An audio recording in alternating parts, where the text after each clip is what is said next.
Mission चलाने के लिए एक रिसर्च टीम चाहिए। तो हमारे यहाँ जितने भाषण होते हैं पूरा उठाकर खाली पॉलिटिकल नारेबाजी ज्यादा होती है, खूब पॉलिटिकल नारेबाजी, कोई अर्थशास्त्र पर चर्चा नहीं है, कोई चर्चा नहीं होती। कोई सीए तो मुझे दिखता नहीं अपना, कोई दिखता है तो बताइए यादव जी, है? कुछ नहीं दिख रहा है। हमने उसको बनाया नहीं, बढ़िया वकील नहीं मिलते हैं, बढ़िया क्या बताएं। खाली एक ब्राह्मण को आप पुजारी को गांव से निकाल के देखो, ठाकुर बनिया काश भूमियार सब एक हो जाएंगे और वो इलाज करेंगे कि पता लग जाएगा। ये SC/ST क्यों बोल रहा है बात? एक बड़ा मिडिल क्लास तैयार हुआ, हजारों करोड़ रुपए तनख्वाह मिलते हैं, PSUs में नौकरी मिल रही है, बैंक का राष्ट्रीयकरण हुआ, सब कुछ हुआ, और तब भी आप अगर समझ रहे हो कि 70 साल में क्या हुआ तो सोचना पड़ेगा ना कि बीजेपी RSS के साथ एक हो और कुछ लोग एक ख्वाब आपको बांट रहे हैं। मोदी सरकार, बीजेपी के लोग कहते हैं कि 70 साल में क्या हुआ, और मुझे दुख इस बात का है कि दलित लोग भी बहुत सारे कहते हैं कि 70 साल में क्या हुआ। 70 साल में कोट पैंट और टाई भी लग गया, ये नहीं पता। चुनाव के समय बीजेपी के लोग फैलाते हैं कि ये मुसलमान पाकिस्तान जाओ चला जाएगा, तो आपको नवाब साहब की हवेली और जमीन आप ही को मिलने वाला। खूब अच्छा लगता है नहीं लगता है? आज तक 4 मुसलमान को पाकिस्तान भेज पाए? RSS बीजेपी सरकार 8 बरस से है, बताओ कितने मुसलमान को कहां से कहां भेजती है?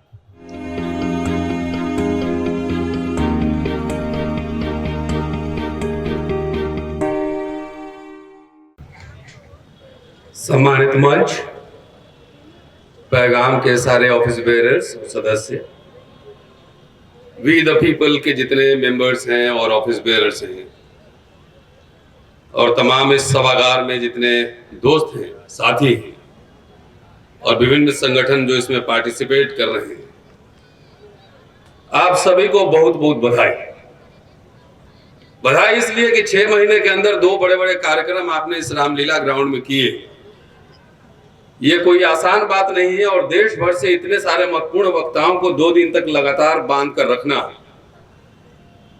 और उनको सुनना, और लोग यहाँ समय देते हैं, ये कोई आसान काम नहीं है। जाहिर है कि यहाँ IB के लोग भी होंगे, ये सारी रिपोर्ट खबर तो जाती ही होगी, ये सब हम लोग जानते हैं, लेकिन जो बात है वो बात तो कहना ही पड़ेगा। चाहे IB जाए, चाहे CBI जाए, चाहे जहां भी जाए, जो सच्चाई है वो रखनी पड़ेगी बगैर किसी औपचारिकता के, क्योंकि बहुत सारे वक्ता हैं और मैं ज्यादा वक्त आप लोग का नहीं लेना चाहता।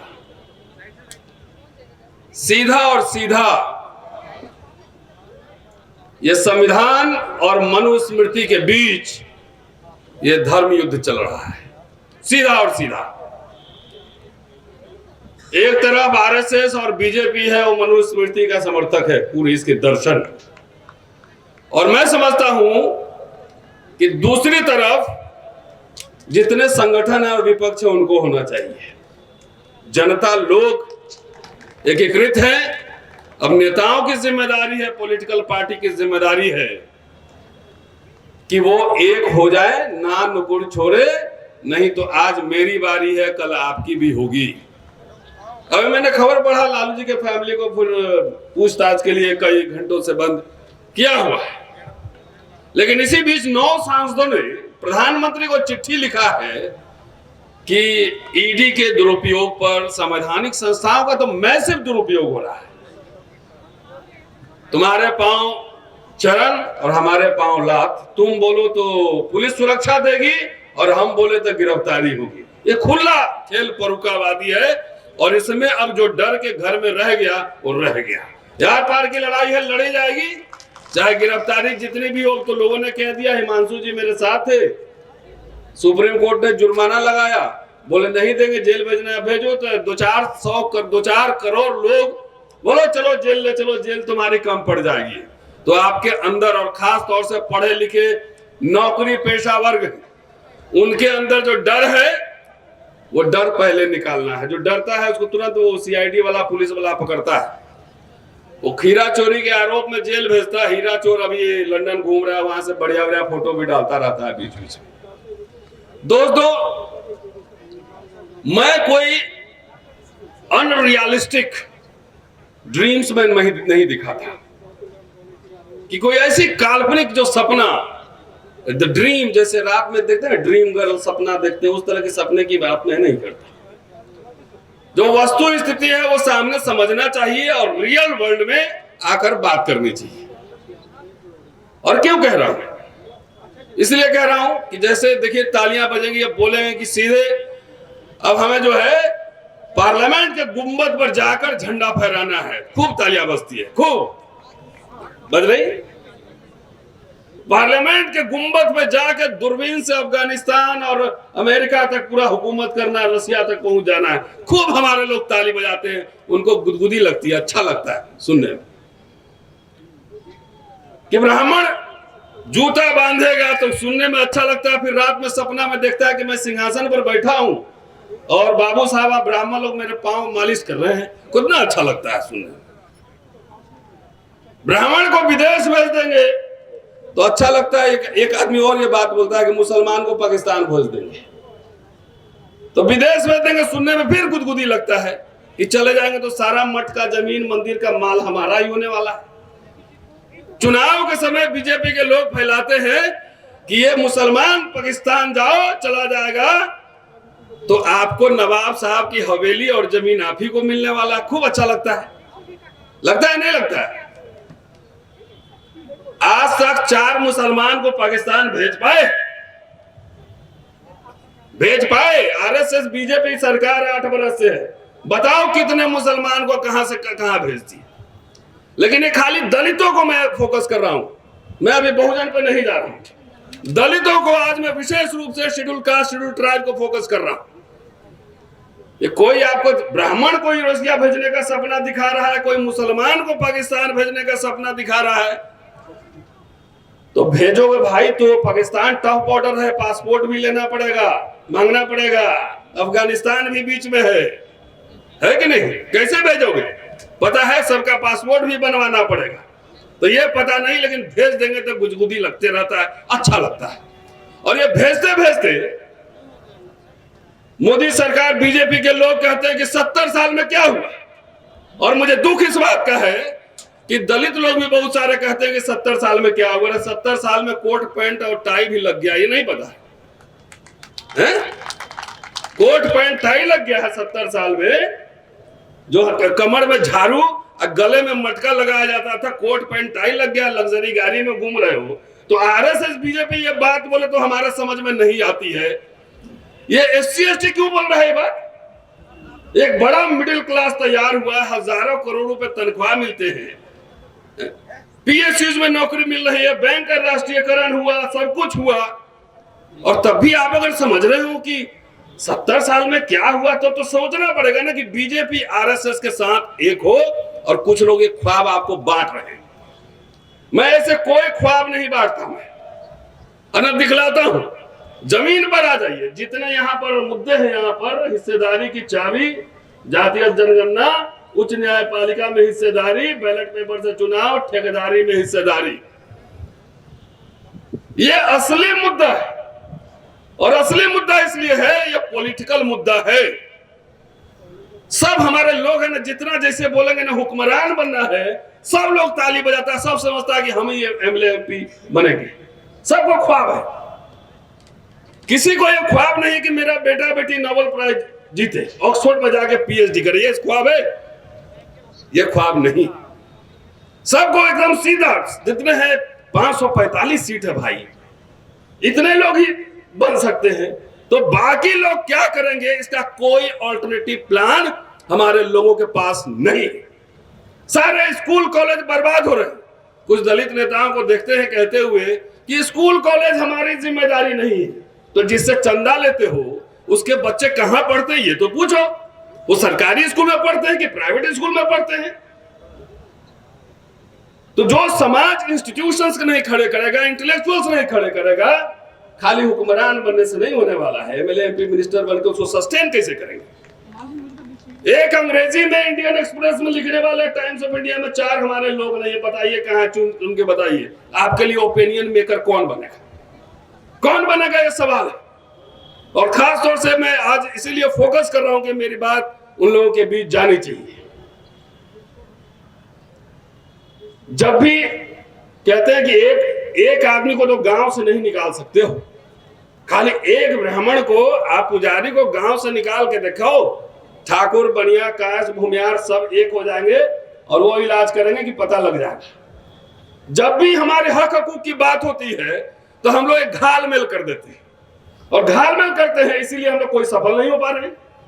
जब दीवार में सुराख करना हो तो एक ही जगह ड्रिल मशीन लगाना पड़ता है, एक ही जगह, यही ना 4 जगह ऐसे लगाएंगे तो कहीं सुराख नहीं होती है। तो जब भी कोई हक ट्राइबल को देने की बात हो, शेड्यूल कास्ट की देने की बात हो, तो सब जोड़ देंगे कि SC ST OBC माइनॉरिटी सब एक ही साथ होना चाहिए। तो आगे वाला रिपोर्ट तो जाके देता होगा, भाषण अच्छा चल रहा है, लेकिन फोकस एजेंडा तय नहीं हो रहा है कि इस देश में आपके बच्चों को अंग्रेजी एजुकेशन चाहिए कि नहीं चाहिए। सिस्टमेटिकली सब कुछ को डिस्ट्रॉय कर रहा है। और खास तौर से मैं कह रहा हूं कि जिस तरीके से निजीकरण हो रहा है, निजीकरण एजेंडा पे नहीं है। हमारे खास तौर से बड़े बड़े संगठन है, SC ST के बड़े बड़े संगठन चल रहे हैं, वो एजेंडा पे नहीं है। तो क्या एजेंडा पे है कि हम देश को जागृत कर रहे हैं, समाज आंदोलन चला रहे हैं। आप में से कितने के घर में गया है आंदोलन कर रहे हैं, समाज जागृत कर रहे हैं? मुझे हाथ उठाकर बताइए, कितने के घर में जाके आपको लिटरेचर दिया है, समझाया? 40-50 साल से आंदोलन चल रहा है। तो कम से कम यूट्यूबर्स है ये 10-20, इनको बधाई दे दीजिए। कभी कभी 5-10 इंटेलेक्चुअल एक्टिविस्ट इस दिल्ली में पत्रकार होंगे, उन्होंने करोड़ों लोगों के पास वो मैसेज पहुंचा दिया जो आप पहुंचाने की कोशिश इतने साल से कर रहे हैं। ये बैठे 10-20 यहां पे लड़के, प्रोफेशनल पत्रकार उस तरह से नहीं है जो हमें चाहिए, नहीं है। तो साथियों, मिशन चलाने के लिए पूरी एक रिसर्च टीम चाहिए। तो हमारे यहां जितने भाषण होते हैं पूरा उठाकर, खाली पॉलिटिकल नारेबाजी ज्यादा होती है, खूब पॉलिटिकल नारेबाजी, कोई अर्थशास्त्र पर चर्चा नहीं है, कोई चर्चा नहीं होती। कोई सीए तो मुझे दिखता नहीं अपना, कोई दिखता है तो बताइए यादव जी, है? कुछ नहीं दिख रहा है। हमने उसको बनाया नहीं, बढ़िया वकील नहीं मिलते हैं, बढ़िया क्या बताएं। तो इसलिए जो नशा है सीधा और सीधा, ये जितने एजेंडा है ये पॉलिटिकल पार्टी ही पूरा कर सकती है। और पॉलिटिकल पार्टी तब पूरा कर सकती है जब आप में जज्बा और जुनून हो। 2 एग्जांपल दे रहा हूं, 3 एग्जांपल। 2 अप्रैल 18 SC ST एक्ट पर भारत बंद, हमारे कुछ साथी शहीद हुए, अभी 2 अप्रैल आ रहा है। एक फोकस था प्रिवेंशन ऑफ एट्रोसिटीज एक्ट, दूसरा किसान भाइयों का आंदोलन, एक ही मुद्दा था। तीसरा रोस्टर का आंदोलन जो विश्वविद्यालयों से चला, एक ही मुद्दा था, उसी पे फोकस करके उसको कंसंट्रेट करके रखा गया। तो ये सारे मुद्दे हैं। अगर उत्तर प्रदेश में बीजेपी को कौन हरा सकता है? बीजेपी को हरा सकता है अखिलेश यादव की समाजवादी पार्टी और बहन जी की बहुजन समाज पार्टी, और अकेले दोनों भी नहीं हरा सकता है। और अभी गठबंधन भी कर ले तो भी नहीं हरा सकता है, क्योंकि पार्टियों का गठबंधन हो जाता है, कार्यकर्ताओं का गठबंधन नहीं होता। तो इसीलिए हरा सकता है। तो दोनों के कार्यकर्ताओं का गठबंधन हम आपसे अपील करने आए हैं कि सरकार ने हमारे सारे अधिकार बेच दिए, सारे कुछ, इसको हराओ और समाज का गठबंधन करो, भूल जाओ बहुत सारी बातें चलता रहता है। बिहार में कौन हरा सकता है? नीतीश कुमार और तेजस्वी लालू प्रसाद यादव की पार्टी राजद। बीच में जो है चम्मच छाप, खटिया छाप पार्टी सब चला जाता है इलेक्शन के समय। इस सबको सोचो ये कौन है? कोई हैदराबाद से आ गया, कोई महाराष्ट्र से आ गया, कोई कहीं से आ गया। तो ये समझिए हम जनता को एक करने आए हैं, पॉलिटिकल पार्टी को भी एक करने आए हैं कि अगर 4 डिमांड, मैं बधाई देना चाहता हूं अपने सारे साथियों को कि बड़ा चुन के आपने हिस्सेदारी की बात उठाई है, क्योंकि निजीकरण में आरक्षण गया। और एजेंडा एक और लाना होगा कि सरकार ने पिछले 8 साल में जितने बेचे हैं सरकारी संपत्तियां, उन सब का पुनः राष्ट्रीयकरण हो, ये सवाल लाना। अगर नहीं होगा तो ये जान लो, सबसे ज्यादा SC ST, उसके बाद OBC और उसके बाद माइनॉरिटी, सबका ये RSS बीजेपी सरकार सबका BP और शुगर ठीक कर देगा। सबका BP शुगर ठीक हो जाएगा, नौकरी रहेगा, काम नहीं रहेगा, जाके खेत में हल चलाओगे, दिन भर धूप में बैल चलाओगे, अपने आप खाना टाइम पे मिलेगा नहीं, BP शुगर रहेगा नहीं। तो आपको जो है, जो कोट टाई पैंट जो पहना हुआ है ना, उसको पूरे उतारने की तैयारी चल रही है। मैं तो विभाग से बोल रहा हूं क्या हो जाएगा, एक ही लाइफ है, कोई अमर होने आया नहीं है, कोई 70 साल जिएगा, कोई 80 साल जिएगा। लेकिन जब जंगल में आग लगी हो, जब सारे हक हकूक लूटे जा रहे हैं, सब कुछ बर्बाद हो रहा है, संवैधानिक संस्थाएं, अगर उस समय हमारे जैसे लोग अगर चुप रहे, तो इतिहास जब लिखा जाएगा ना, तो लिखा जाएगा सब ये चुप्पा भगोड़ा था। तो मैं अपना नाम, कम से कम हम लोग कोई संगठन नहीं चलाते हैं, संगठन कोई चंदा वंदा नहीं लेते, इंडिपेंडेंट रिसर्चर है, इंडिपेंडेंट तरीके से काम करते हैं। और ये बोलना, लिखना, क्रिटिक डेवलप करना हमारा फर्ज है, काम है। इसलिए कम से कम जब इतिहास लिखा जाएगा तो यूट्यूब वाला भाई लोग जिंदा रखेगा मेरा वीडियो, 50 साल बाद ही मेरे वीडियोस देखे जाए कि रामलीला ग्राउंड में जाके सरकार को चुनौती दे रहे हैं। दोस्तों, सिर्फ ये आग्रह है कि हमारे यहाँ एक कहावत है कि इलेक्शन के दिन ही, गांव में चुनाव के दिन ही, अगर हम चुनाव लड़ रहे हैं, अब बचपन में आग तापते वक्त किसी को मजाक में जला दिए हो हल्का सा, तो चुनाव के दिन ही उसको याद आता है कि बचपन में जलाया हुआ है, इसलिए जो है उसको वोट नहीं देता है।